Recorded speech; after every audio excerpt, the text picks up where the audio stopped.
All right, everybody. Welcome back to Wonder Bread Sports Talk. It's been a little bit. Now we're going to have video. So if you want to check us out, Wonder Bread Sports Podcast on YouTube and on all listening platforms for podcast, which is actually huge for us. We're making a step up. We're doing something that's new, something that hasn't been done before for this podcast. 17 episodes, finally getting video. You guys can see me. I don't know. Am I what you expect I am? I don't know. Who knows? But yeah, this is me. There's a jersey behind me. Perfect setup, That's exactly what I'm asking for, to have this jersey. But if you're seeing this on YouTube, like, subscribe. I don't know what they say. I don't know what they do. But if you enjoy the content, genuinely subscribe for more. I don't know what to say about that. But we're going to talk all about the NBA. This is an NBA podcast if this is the first time you're listening. And we talk about everything, and then we'll also have some different questions at the end of the episode, depending, on what we're feeling. 3 random questions, maybe about life, maybe about the NBA, different things. So we like to mix it up around here, but we'll jump straight into it. Today's episode, we're really going to get into the Summer League, what's been happening in the NBA, if there's any free agency moves, which a lot of the trades and stuff have already kind of happened. And now, we're in full fluctuation in the NBA season. So let's get right into it. And thank you guys for watching. And welcome back to Wonder Bread Sports Talk.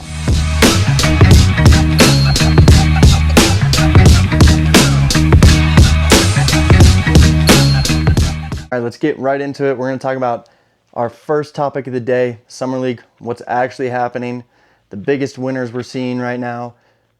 For real, AJ DeBance has been playing really well, 25 points per game, 7 rebounds per game, 2 assists per game. You don't expect him to have that crazy production on the offensive end passing-wise just yet because he is a forward and someone who's not really relied on to do that. The only things that concern me, 40% from the field in Summer League and also 9% from 3, which is not a good sign for someone who should be able to spread the floor. And if he's not going to be able to do that, that's kind of an issue that you have to deal with. And your team kind of they go on the downfall just because of that. And another winner, I think one of the best players right now, Caleb Wilson. He's averaging 23 points per game, 7.3 rebounds per game, 1.8 assists per game. Again, you don't expect him to pass the ball like crazy. 50% from the field, 40% from 3. Now, those are numbers you want. Those are numbers that you need from a star player and a Bulls team that definitely needs some depth and some guys that are going to help put points on the board. Now, next up, we got Darren Peterson, 20 points per game, 3 rebounds, 4 assists per game on some terrible splits, 30 from the field, 23% from 3. He looked, he showed flashes. He had a great game. His first game out, he played really well. He looks like he's going to be an established star in the league, and that's big for, a Jazz team that kind of needs something to give him a boost, and I think they will. Cameron Boozer looked pretty good, average around 20 points per game, and I think he still has a lot of growth, and I always said that he would have been the worst out of these 3 guys right here. So, we'll see what happens. Of course, I could be proven wrong. Another guy, Kaman Maluwach, second-year guy, not a rookie, 40% from 3, multiple 20-plus point games, and for a team that needs a big man that's going to step up, they have Mark Williams, and they played Maluwach a little bit last season. I think that's going to be extremely valuable for them to have a guy like this who can stretch the floor, who's above 7 feet tall, and he can have a paint presence. He can shoot from outside, and it's looking like he's showing flashes of that already, which is astronomically effective for this Suns team because they don't have, I think they need a little bit more poise. They got Brooks still, they got Green, they got Booker, Booker's always going to put up close to 30 a night. But, whatever. Malik Thomas, he's been the biggest surprise, but honestly, not really. Because we saw him in college. We saw the potential. Athletic, can shoot, can do all of it. Averaging 28 points per game, 4 rebounds, 4.3 assists, 50% from the field, 45.8% from 3. He has been killing, and the Cavs, I think, got one of the biggest steals. If we're just looking at Summer League, again, when you're looking at Summer League, you can't just predict everything off of that. So you can't really say too much about it, but I like how he's looking. Another guy, Hugo Gonzalez, finished his last Summer League game with 24 points, I believe, 23, 24 points. And facilitating the ball really well, rebounding, doing the things that the Celtics look for, having that scoring ability, the poise, the control, the ability to create for other players. He has been looking really good. Looks like he's making a jump, which is something the Celtics really need when they, lose one of their top two scorers. They're going to have some guys that are going to need to step up, and that's going to be a big year for them. I know we talked about this last season, but the Celtics do need to figure some things out, and some of these guys need to make leaps. Ron Harper, Ugo, Baylor Shireman, they need to make even bigger leaps than what they did last season. But who has looked really NBA ready? I think Maluach looks like he should be getting a lot of time. I also think Ugo's starting to get there. And then Caleb Wilson just looks like an absolute freak. He moves like a smaller guard-ish, smaller forward, but he's like 6'9", 6'10". So he's a big guy. His wingspan's huge. AJ Bansa has been looking good, even though we talked about those terrible-looking splits. You can't always avoid that. But I think those guys are really getting to that point. For surprises-wise, though, I think Malik Thomas really took it to another level. He's been the best scorer in the Summer League so far. And that's someone who really surprised me. Came out. Same with Maluach. I think I did not expect him to come out and be shooting 40% from three. That is not something that you expect out of a guy who really didn't shoot at all and didn't seem like he was in the lab shooting threes. And then he comes out in Summer League, does this. But to be fair, Summer League, you're playing against G Leaguers, you're playing against guys that you're not going to really see in the league unless you're playing against a rookie or maybe a second-year guy who's trying to make a leap. Biggest bust concern? I don't know. For me, goodness, I think Darius Acuff looked awful. He took a lot of shots, and he was not efficient at all. And he didn't really show out and show why he was picked in the top 10. So I think Acuff needs to prove something when he starts getting in. But, of course, we got to mention that all these guys are rookies. They're not going to be top-tier players coming out. That's like once in a generation. We saw LeBron do that. We saw Cooper Flagg have a generational year, Con Knipple last year. And those guys came out really strong. But, yes, they're not all-star caliber players yet. They still need to figure out the league. They need to grow. They need to mature.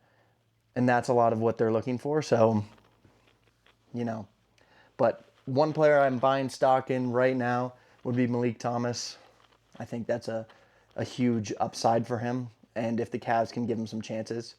If he doesn't get chances with the Cavs, which they are pretty loaded, I honestly think he could find his home somewhere else and be extremely effective. So we'll see what happens with that. But sophomore leaps we'll go into right now.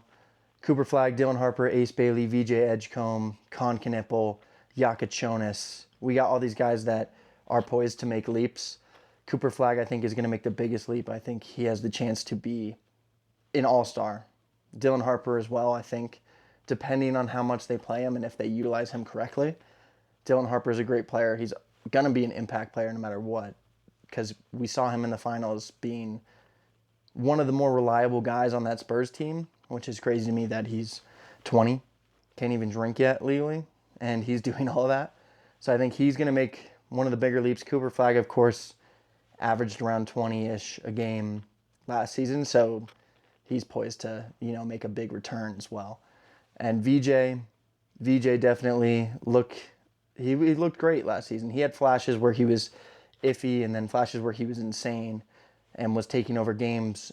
He had that first game of 35 points, which is a record for rookies, which is ridiculous. But then you watch the rest of his season, he had ups and downs, which is valuable for rookies, and it's going to happen a lot. But I think with the inclusion of Jaylen Brown, his production's going to go down a little bit, and he's going to have to find different ways to get his points. I don't think he's going to be as effective as he thought he would be. I think he thought, it's going to be Maxey and him, and then if Embiid can stay healthy, or if they just ship off Embiid and get someone else. So I don't think he was really predicting this to happen.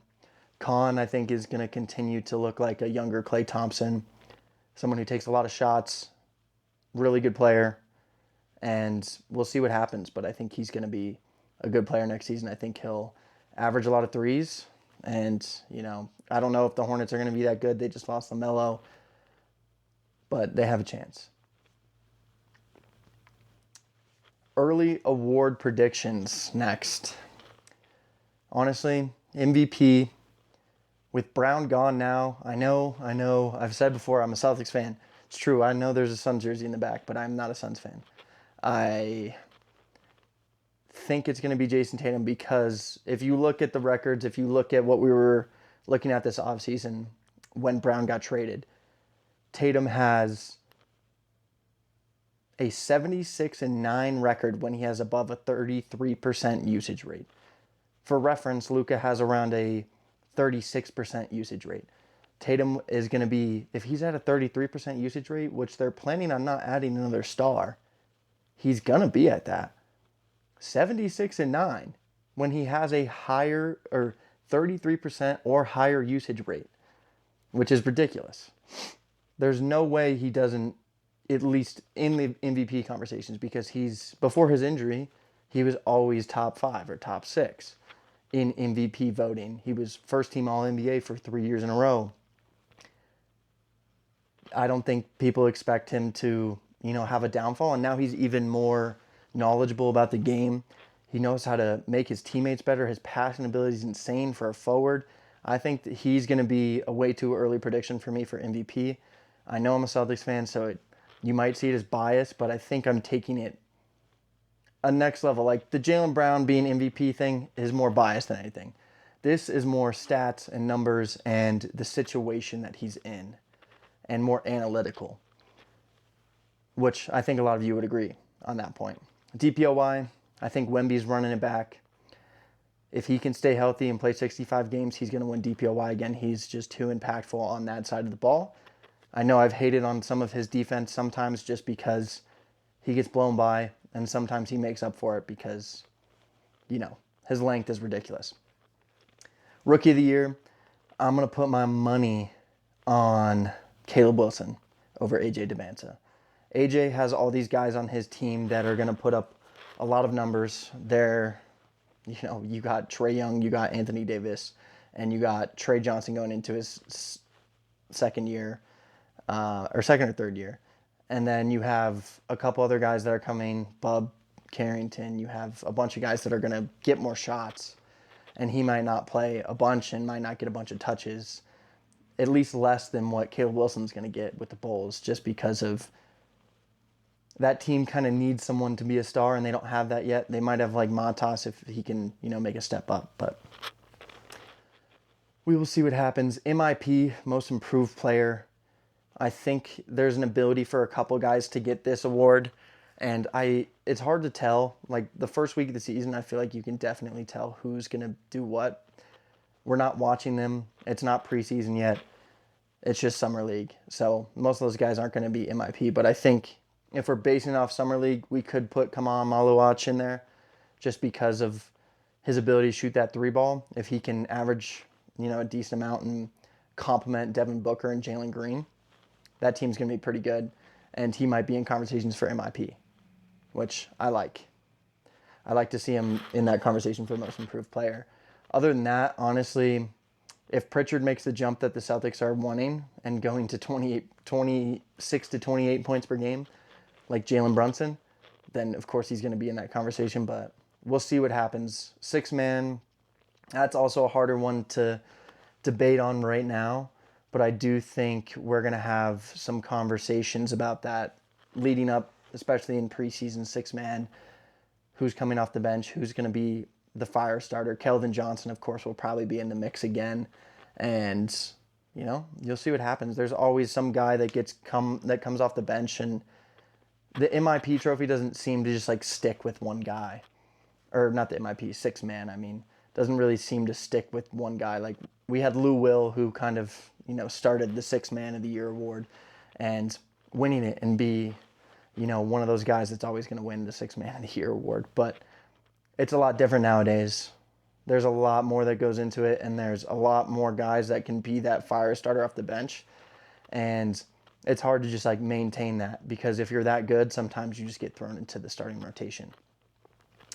Coach of the year, that depends on the teams, but I think some sleepers could be the Wizards, depending on if they can make a huge jump, and if they do, they will definitely be considered that coach. I think the Celtics, of course, will be in that conversation again too, because they got rid of one of their best players, and they could be one of the better in the league. Mitch Johnson, I think, could be there.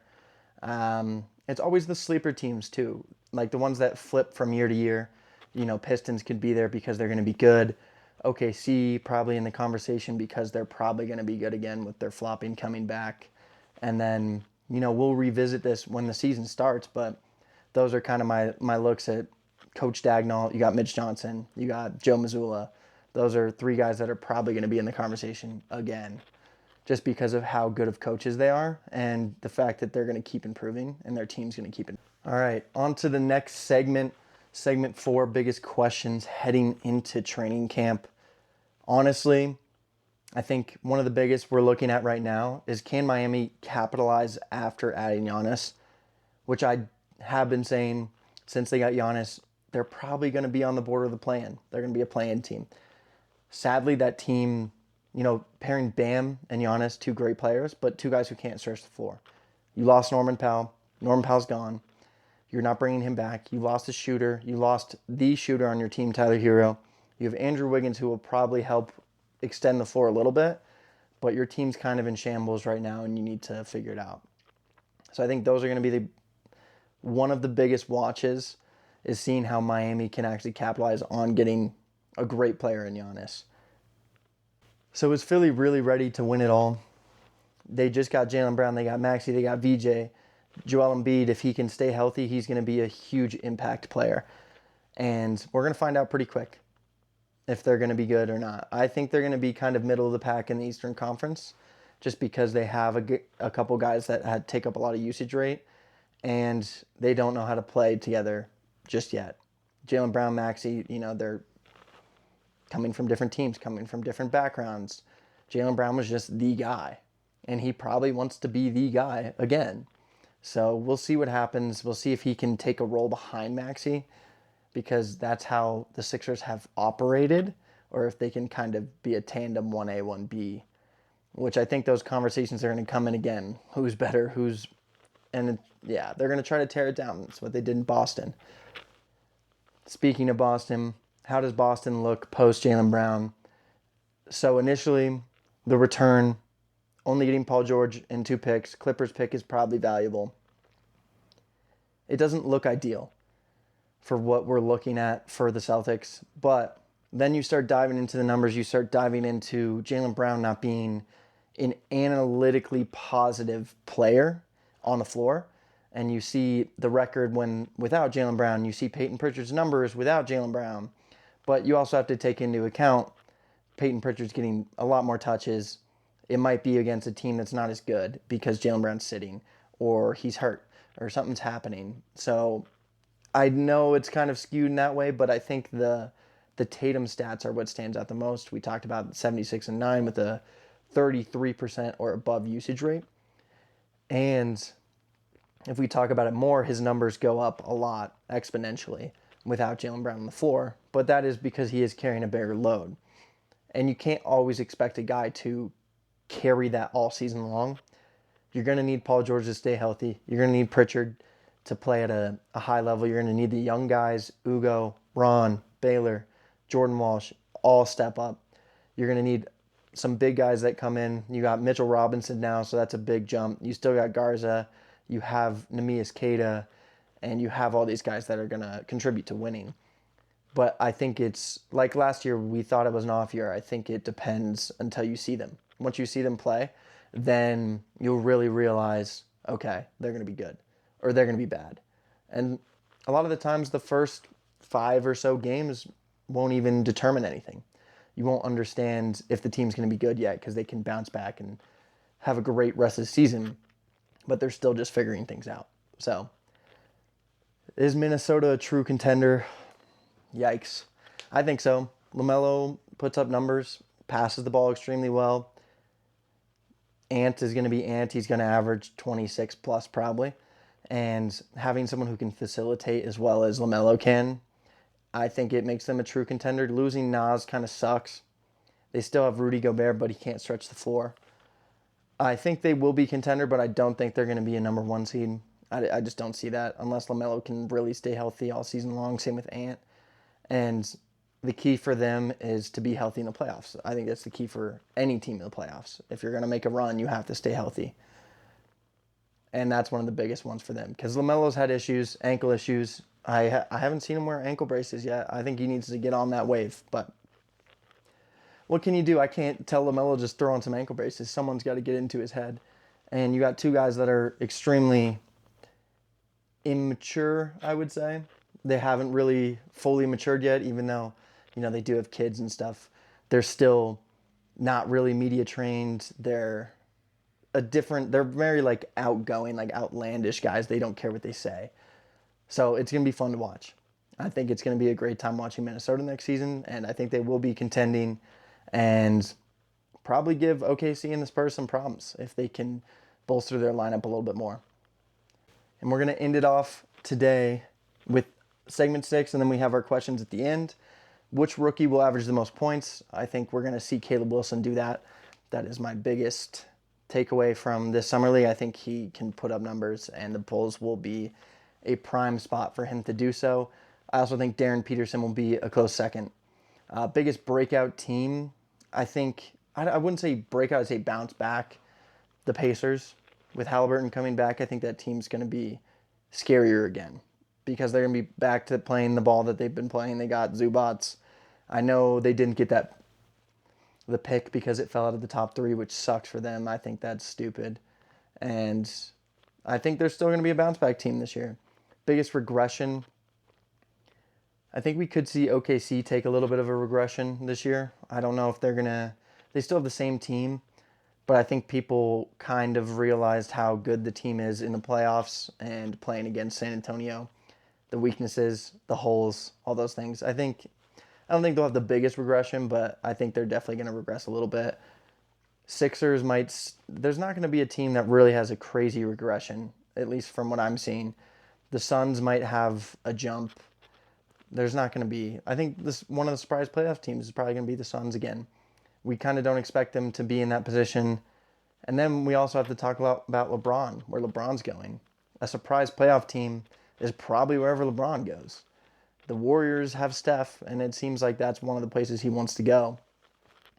So we'll see what happens, but I'd love to watch that, and I think that would be, I don't think it's a surprise playoff team when the Warriors make it because Steph is just that good. But they need to do something. They haven't done anything this offseason. So I think surprise playoff team, Pacers probably again, and then maybe the Suns this year, and then maybe the Jazz even. The Jazz or the Wizards. Jazz or the Wizards could be surprising, depending on if they can stay healthy, of course. First time All-Star, I'm going to say Cooper Flag. Easy. That's pretty easy. Or Con. Cooper or Con. Dylan Harper maybe. Those 3 guys I think will be first time All-Stars. And then now we got our last 3 questions of this episode. I know it's new for you guys to see my face. And if you're listening on Spotify or Apple, you're just hearing my voice. So, it's not any different. It's pretty much the same. There might be a new intro music. So that'll be cool. And we'll see what I end up choosing because I haven't done it yet. I haven't edited it.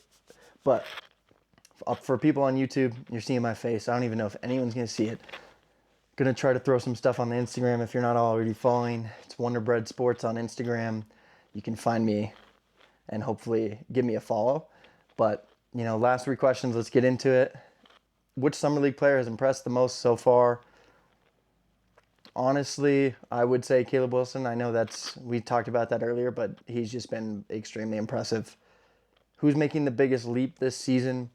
I think if we're talking Celtics-wise, I think we're going to see Ugo or Ron Harper Jr. make a huge leap. I think those guys are going to be pretty big in what they have to do this season. Other than that, I think Dylan Harper is going to make a big leap, especially in the regular season. He was great in the playoffs.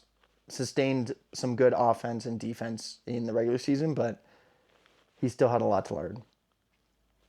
Lastly, what's one NBA opinion you have that everyone else seems to disagree with?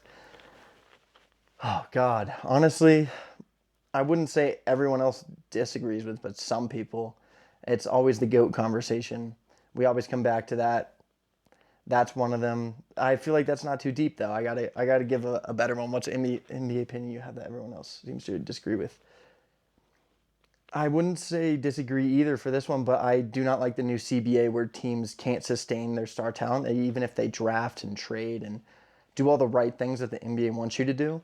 I think the new CBA limits that, and that's why the Celtics got rid of Jaylen Brown. That's why people are offloading players for pretty much nothing. You're seeing trades where they're pretty lopsided, and a team's getting a star player for pretty cheap. Like getting Jaylen Brown for Paul George and 2 firsts, and maybe, 2 seconds too? That's not a good trade. And I think this new CBA limits it a lot because they wanted to get off the contract because the new CBA has brought everything down, but players want more money. And players can get greedy sometimes. I do know that, which sucks. They want $70 million a year. You don't need $70 million a year. You have sponsorships that are probably going to take a pay cut. Do a Jalen Brunson. Wemby just took a pay cut. That was one of the biggest things that just happened. I think the most stupid thing is they have all this money, they see all this money, and then they don't want to see it go away, It's weird. They don't want to take a pay cut. They don't want to be the bigger guy and be like, oh yeah, I can take a pay cut. They want to vouch for the most money and get the most money. If I was in the NBA, if I was making that money, I believe you guys would probably say the same thing. I don't know if you'd money chase. I'd probably ring chase, honestly. Screw it. I'm pulling a KD. I'm going wherever. Like, give me a little bit of money and I'll come play for you guys and we'll chase a ring.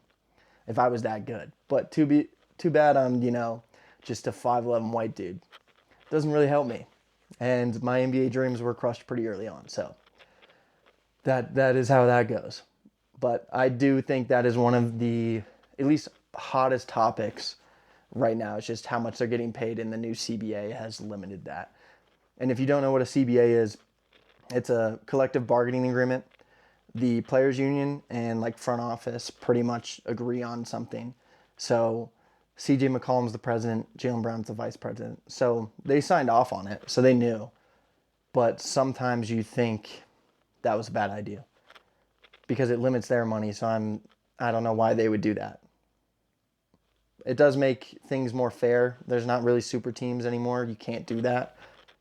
It's not enough money. But now players are going to have to take pay cuts if they want to, build something, which is great. But that's the last thing I had for you guys. I appreciate you as usual. And welcome to YouTube, honestly. This is crazy. We're on YouTube, finally. So go check us out. It's just Wonder Bread Sports Podcast on YouTube. And, we're going to keep cranking these out on all platforms. So tune in, and I hope you guys enjoyed. I don't know how long this one was, but it was a good one. I enjoyed actually getting my face onto something and throwing something on YouTube. So appreciate y'all, and I'll see y'all in the next one.